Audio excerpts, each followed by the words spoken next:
Hello ma belle communauté. Un live pas préparé. J'avais prévu ou envie d'un autre sujet pour aujourd'hui et ce qui me vient dans l'instant présent, c'est à cœur ouvert. Je suis une maman déchirée. C'est quelque chose qui vient de me résonner à l'instant mais tellement fort que j'ai ressenti l'envie et presque le devoir de vous le partager. Je ne sais pas encore ce que je vais vous dire et combien de temps ça va durer. Je me lance. Ce qui me vient en résonance dans je suis une maman déchirée, c'est toute la complexité qui se joue en moi dans le fait d'être une maman. Qu'on soit maman en couple, maman solo, qu'on soit maman d'un ou de 4 ou 5 enfants, qu'on soit maman de cœur, belle maman. C'est des choses que j'ai expérimentées dans ma vie et je suis une maman déchirée parce que c'est dur d'être une maman. C'est dur d'être une maman qui a le cœur ouvert, une maman qui reçoit, une maman qui joue tous les rôles, ceux qu'on connaît, d'une infirmière, d'une maîtresse, de celle qui donne l'éducation, de celle qui encourage, de celle qui supporte, de celle qui apporte, de celle qui contribue, de celle qui partage, de celle qui commande, de celle qui organise, de celle qui structure. C'est le job de maman, j'ai souvent dit que c'était le métier le plus difficile du monde. Et avec un peu plus de recul, avec un peu plus d'expérience, je vous dirais maintenant que le job le plus difficile du monde, c'est le développement personnel. C'est de se développer soi. La maman que j'ai été n'a rien à voir avec la maman que je suis devenue et n'a encore probablement rien à voir avec la maman que je serai. Parce que ce qui se joue au milieu de tout ça, c'est mon propre développement personnel. C'est mes propres prises de conscience qui me font évoluer dans ma posture de maman. Ces moments qui déchirent, pour moi, dans mon cœur, c'est ces moments où j'ai pris des décisions qui allaient à l'encontre de la société. Et si je regarde, ça se passe dans plein de moments de vie, qu'ils soient tout petits ou maintenant un peu plus grands.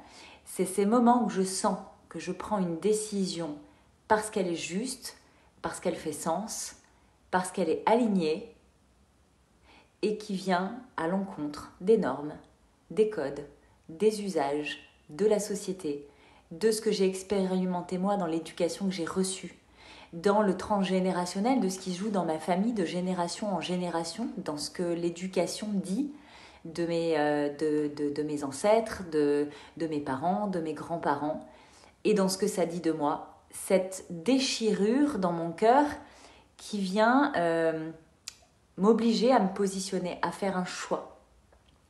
J'ai été cette maman dans la norme, cette maman très sociétale qui prend ses enfants à la sortie de l'école, leur fait faire les devoirs, leur fait faire la douche, leur fait faire ce qui est convenu, connu. Et puis un jour, je crois qu'il n'y a pas eu un jour en particulier, il y a eu petit à petit l'autorisation que je me suis donnée à être la maman que j'avais envie d'être. Et ça m'a demandé de me dissocier de l'éducation que j'avais reçue. Ça m'a demandé de développer des compétences que je ne savais pas en moi. Ça m'a demandé de me comprendre, surtout. Parce qu'il y a le moi qui agissait et le moi qui ressentait. Il y avait comme une dualité, moi, à l'intérieur de moi. Il y avait ces espaces de doute, mais des fois tellement immenses, parce que tout le monde te dit que, et toi tu ressens que c'est autre chose. Tu ressens que c'est différent, tu ressens ton enfant. Et puis on parle de l'intuition d'une maman. On parle du ressenti, ce truc qui déborde, qui est plus fort que tout. Et tu sens que c'est ça que tu as à faire, mais il n'y a rien autour qui t'aide. Il n'y a rien qui te dit. Tu peux t'accrocher à rien et à personne parce que ceux à qui tu pourrais en parler, c'est aussi ceux qui font partie de ton écosystème, qui répondent à leurs propres besoins et ce n'est pas forcément les tiens. Il y a ton expérience de vie qui est différente de celle de ton conjoint.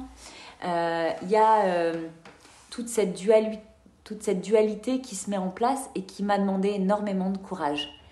J'ai fait des choix dans l'éducation de mes enfants qui ont souvent résonné pour les autres des t'en fais qu'à ta tête, je sais pas où tu vas, je comprends pas ce que tu fais, je vois pas à quoi ça va te servir, je vois pas en quoi ça va faire évoluer ton enfant, je vois pas en quoi ça va les aider dans ce monde. Je trouve, j'ai même eu cette phrase, je trouve que tu mets tes enfants en danger à leur apprendre quelque chose de différent de ce qui est connu. Et alors ça a été terrible à recevoir parce que ça m'a remise en question moi. Ça m'a remise en question dans mon intuition. Ces derniers temps, il y a quelque chose qui résonne beaucoup pour moi, c'est que j'ai 42 ans et je suis la maman solo de 3 enfants de 2 papas différents. Histoire de faire compliqué quand on peut faire simple, mais non, moi j'ai pas choisi la simplicité à aucun moment. Je crois que le jour où ma fille est née, il y a quelque chose qui s'est produit en moi d'inexplicable, où j'ai ressenti que j'allais naître. C'est elle qui venait d'arriver et moi j'ai senti que j'allais naître. J'ai senti un rôle, j'ai senti une mission.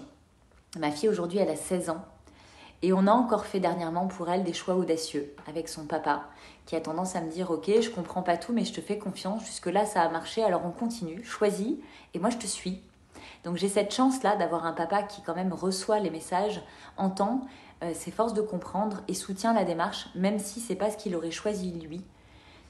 Mais au regard de mes enfants, ma grande a maintenant, donc comme je vous le disais, 16 ans, les jumeaux ont 9 ans. Et quand je les regarde, je me revois moi petite. Je vois leurs particularités, je vois leur profondeur, je vois leur richesse, je vois leur super pouvoir, je vois leur partie de lumière autant que je vois leur zone d'ombre. Et pour moi, ça fait sens dans les coachings que j'ai eus aussi ce matin et hier, c'est que l'équilibre, il se trouve entre l'ombre et la lumière. C'est ni tout l'un, ni tout l'autre. Et la difficulté dans mon job de maman de trouver l'équilibre entre ce qui fait sens, ce qui est attendu, et l'endroit où on a envie de se situer pour se sentir stable, ça parlait surtout de ma dualité à l'intérieur, entre mes zones d'ombre et mes zones de lumière, les choses dans lesquelles j'excelle naturellement, et les choses dans lesquelles je doute, j'ai peur, je tremble, je me remets en question, je suis pas sûre, j'attends la validation extérieure, et qu'à un moment donné, je choisis, je me positionne et je me stabilise. Au regard de ce que deviennent mes enfants, des enfants libres, et pour autant des enfants mignons, des enfants polis, j'ai un petit peu de mal à valoriser, et je crois que c'est mon espace de vulnérabilité avec vous aujourd'hui, j'ai un petit peu de mal à valoriser ce que j'ai fait de bon, ce que j'ai fait de bien. Et pourtant, dans ce que je viens de vivre dans les 15 derniers jours de ma vie, d'être soumise un petit peu au regard que les autres portent sur ma vie, d'être avec ces amis de cœur, ces mentors qui ont vraiment impacté ma vie de différentes façons, mais de façon très puissante. J'entends souvent que je suis une maman extraordinaire. J'entends souvent que ce que je fais est audacieux. J'entends souvent que mes enfants sont magiques, que mes enfants sont puissants. Et il y a des fils qui se touchent, je me dis ouais, c'est vrai que si je regarde la femme que j'étais avant, la mère que j'étais avant, et je me souviens encore cet espace où ma fille avait 10 ans, donc c'était il y a 6 ans, où on se faisait la liste de l'une à l'autre, de ce qu'on valorise chez l'autre et de ce qui est un peu moins joli. Et ma fille qui me dit comme ça, on était en randonnée toutes les deux en montagne, elle me dit mais ce qui est génial avec toi maman, c'est que je me sens libre. J'ai reçu ça comme un très très beau cadeau, très fort. Et juste derrière de me dire, par contre, ce que j'aime pas, c'est pas très très souvent. C'est beaucoup moins souvent qu'avant maman. Et elle avait du mal à me le dire. Mais quand tu te fâches, tu ressembles à un monstre qui fait peur comme un terroriste. Et là, c'est venu m'impacter très fort en me disant, j'ai quand même 2-3 points à revisiter, à retravailler. Non, j'ai pas fait de formation d'accompagnement à la parentalité. Non, j'ai pas travaillé la communication non violente. Non, j'ai pas suivi ces cursus-là. Et pour autant, j'ai mis en place bon nombre de choses dans ma vie de maman qui me permettent de regarder ce qui joue chez les femmes que j'accompagne dans l'entrepreneuriat, que j'accompagne sur le sujet de l'atypie. Et à un moment donné, ces femmes qui sont mères, qu'elles soient solo ou en couple, qu'elles soient salariées ou en entreprise, elles sont mères aussi. Et ces femmes qui se questionnent beaucoup sur leur posture, qui m'amènent des questions que je ne me pose plus, qui m'amènent des difficultés de communication, des questions que je ne me pose plus, qui m'amènent des sujets sur la gestion des émotions, avec les vases communicants. Mon enfant ressent et alors moi je ressens et du coup j'y arrive plus. Et puis j'arrive pas à l'expliquer. C'est des choses sur lesquelles je ne me pose plus de questions. J'ai pris conscience que je suis une maman, point. Je suis, en développement personnel, plutôt alignée avec moi-même, pas toujours consciente, pas toujours au point, loin d'être parfaite, en évolution, ça c'est sûr, Et ma posture de maman en a bénéficié. J'ai envie d'ouvrir un espace que je vais appeler sûrement les Wonder Mamans, le gang ou le club des mums qui déchirent. Parce qu'être maman aujourd'hui dans ce monde avec les convictions qu'on porte et les gens qui font partie de mon écosystème et qui vibrent à mes côtés, c'est des gens qui ont des valeurs fortes et qui cherchent à se détacher. Les femmes que j'ai dans mon écosystème, dans ma clientèle, qui ont de la difficulté dans leur rôle de maman, avec des gestions de crise, comment je fais pour gérer l'angoisse de mes enfants. Ces mamans-là, elles ont surtout à apprendre à gérer leurs propres émotions, à gérer leurs propres crises. Et c'est parce qu'elles vont l'expérimenter, elles, qu'elles sauront le transmettre à leurs enfants. Les enfants qu'on a sont des enfants dans cette société, dans cette génération, qui sont extrêmement éveillés. Des enfants qui quelque part, regardent le monde d'une façon tellement magnifique qu'ils nous amènent à regarder le monde d'une façon magnifique. C'est des enfants, je crois fort, que si on les laisse, si on les touche pas, si on leur fait pas bouger les lignes, si on n'essaye pas de les renfermer dans des boîtes, ils ont tellement à apporter pour le monde de demain. Et moi, c'est quelque chose que je dis depuis longtemps et dont je n'ai encore rien fait. C'est que mes enfants, si j'y touche pas, si je les laisse être, c'est eux qui vont faire évoluer le monde de demain. C'est pas moi qui vais transformer. Moi, je suis comme un maillon de la chaîne qui est à couper. Entre ce qui s'est joué avant dans l'éducation et ce que je propose à mes enfants, je casse les maillons. Je casse les codes. Et alors, je contribue à un monde meilleur pour demain et ça passera au travers d'eux. Mais c'est extrêmement difficile de laisser ces enfants être et faire. Parce que tous les jours, j'ai peur. J'ai peur pour eux, j'ai peur de mes choix, j'ai peur de me tromper. Et pour autant, ça fait 16 ans que je ne peux que constater que ça fonctionne. Que ma fille n'a jamais été aussi épanouie que maintenant. Que mes enfants agissent en conscience. Qu'ils arrivent à faire la séparation entre je suis cet élève à l'école, dans un cadre, dans une norme, et je comprends pourquoi. Je comprends en quoi ça peut m'être utile et ce que j'ai à comprendre dans cette expérience. Et il y a la partie de moi que je suis à la maison. Naturelle, authentique, spontanée, où c'est fluide, où c'est simple, où c'est vivant. En même temps que je regarde que dans ma posture de maman, je suis aussi un chef d'orchestre. Parce que j'ai 3 enfants atypiques, avec des atypies complètement différentes. J'ai même des jumeaux qui sont complètement l'opposé l'un de l'autre. Et que c'est un travail quotidien de laisser la place à chacun pour être, en même temps que de préserver la mienne de place. Je suis l'adulte avec 3 enfants. Mais dans ma tribu, on est tous au même niveau. Il n'y a pas de supériorité. Il n'y a pas de l'enfant qui écoute l'adulte et jamais en sens inverse. J'ai mis tellement de choses en place que je me rends compte que j'ai tellement de choses à vous partager. J'ai envie de créer cet espace des Wonder Mamans pour justement toutes les femmes qui sont dans la douleur, au-delà d'elles-mêmes en fait. Des mamans qui ont besoin de se comprendre elles pour incarner. Ces petits êtres magiques, ils nous écoutent pas vraiment, ils nous copient. Ce sont de vraies éponges. Alors on a beau leur dire, moi quand j'étais petite, il y avait ça, et du coup je t'invite plutôt à faire ça. Ouais, mais si on l'incarne pas, ça marche pas. Si on vibre pas cet alignement, on leur offre pas d'alignement. Si on vibre pas en énergie haute, on leur offre pas la possibilité d'être en énergie haute. Si on n'est pas authentique, on ne leur ouvre pas l'espace d'authenticité. Ces enfants, ils ont besoin que nous, les mamans, nous incarnions pleinement ce qui fait sens pour nous, ce qui est juste pour nous, ce qui est fluide, ce qui est facile. Et ça passe inévitablement par un travail en développement personnel où nous, les mamans, nous avons à couper ce qui nous a précédés, ce qui ne nous appartient pas, ce qui ne fait pas sens pour nous, ce qui ne nous ressemble plus. Parce qu'il y a aussi ces phases des mamans où je me construis de façon sociétale, c'est-à-dire fiançailles, mariage, premier enfant, 3 ans après le deuxième enfant, la maison, le chien, etc. Moi, personnellement, j'ai essayé ces étapes-là 2 fois et j'ai échoué 2 fois. Ça résonne avec la petite phrase que j'ai en ce moment. J'ai réussi tout ce que j'ai raté.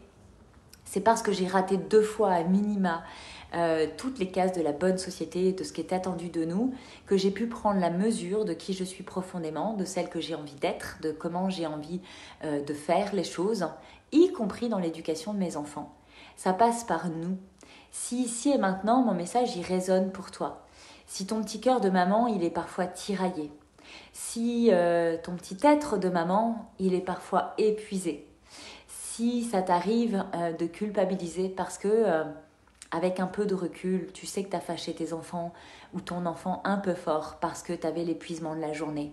S'il y a des situations qui te dépassent, si émotionnellement tu n'en peux plus, si spirituellement tu ne te sens pas connecté, si tu sens que tu es en train de perdre énormément d'énergie dans cette partie-là de toi, alors qu'il y a une toute petite flamme à l'intérieur qui te dit que oui, tu pourrais faire autrement et tu voudrais tellement faire autrement.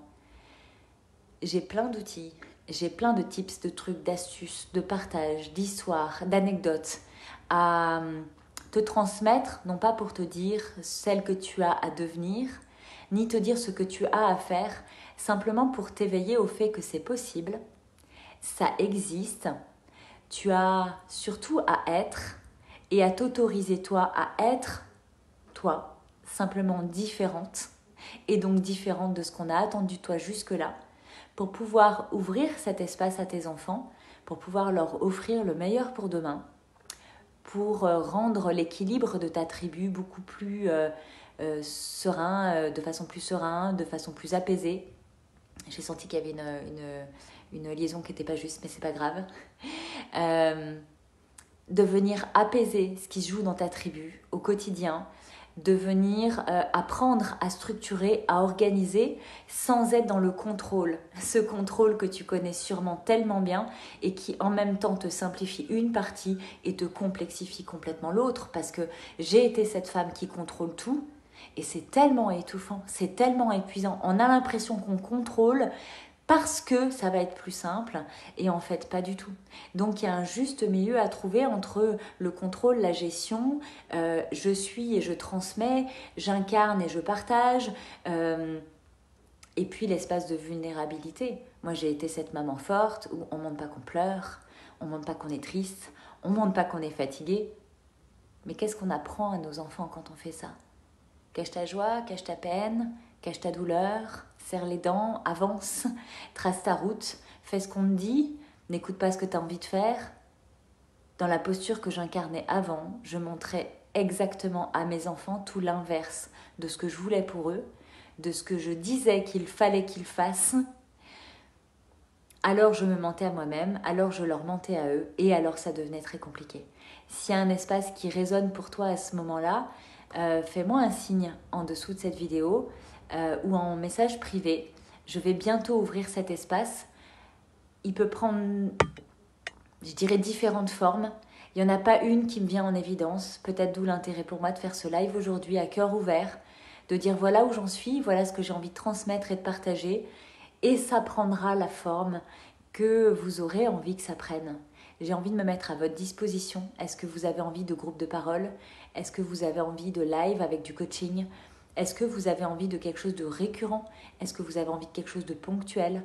Est-ce que vous avez envie de quelque chose qui soit très timé, c'est-à-dire on lance quelque chose sur 15 jours, ou plutôt sur 6 mois, ou plutôt sur 2 mois ? Qu'est-ce qui résonne et qu'est-ce qui est juste pour toi ? Comme ça, sans réfléchir, juste à m'entendre. Quel est ton degré d'urgence ? Quelle est la chose la plus difficile pour toi aujourd'hui ? Qu'est-ce qui te fait souffrir ? Qu'est-ce qui fait que ton petit cœur de maman se sent souvent déchiré entre deux mondes, y compris dans la dualité à l'intérieur de toi ? J'aurai vraiment grand plaisir à recevoir vos témoignages et vos partages qui vont m'aider à impulser la suite. Je vous souhaite une très très belle journée. Je vous dis à très vite.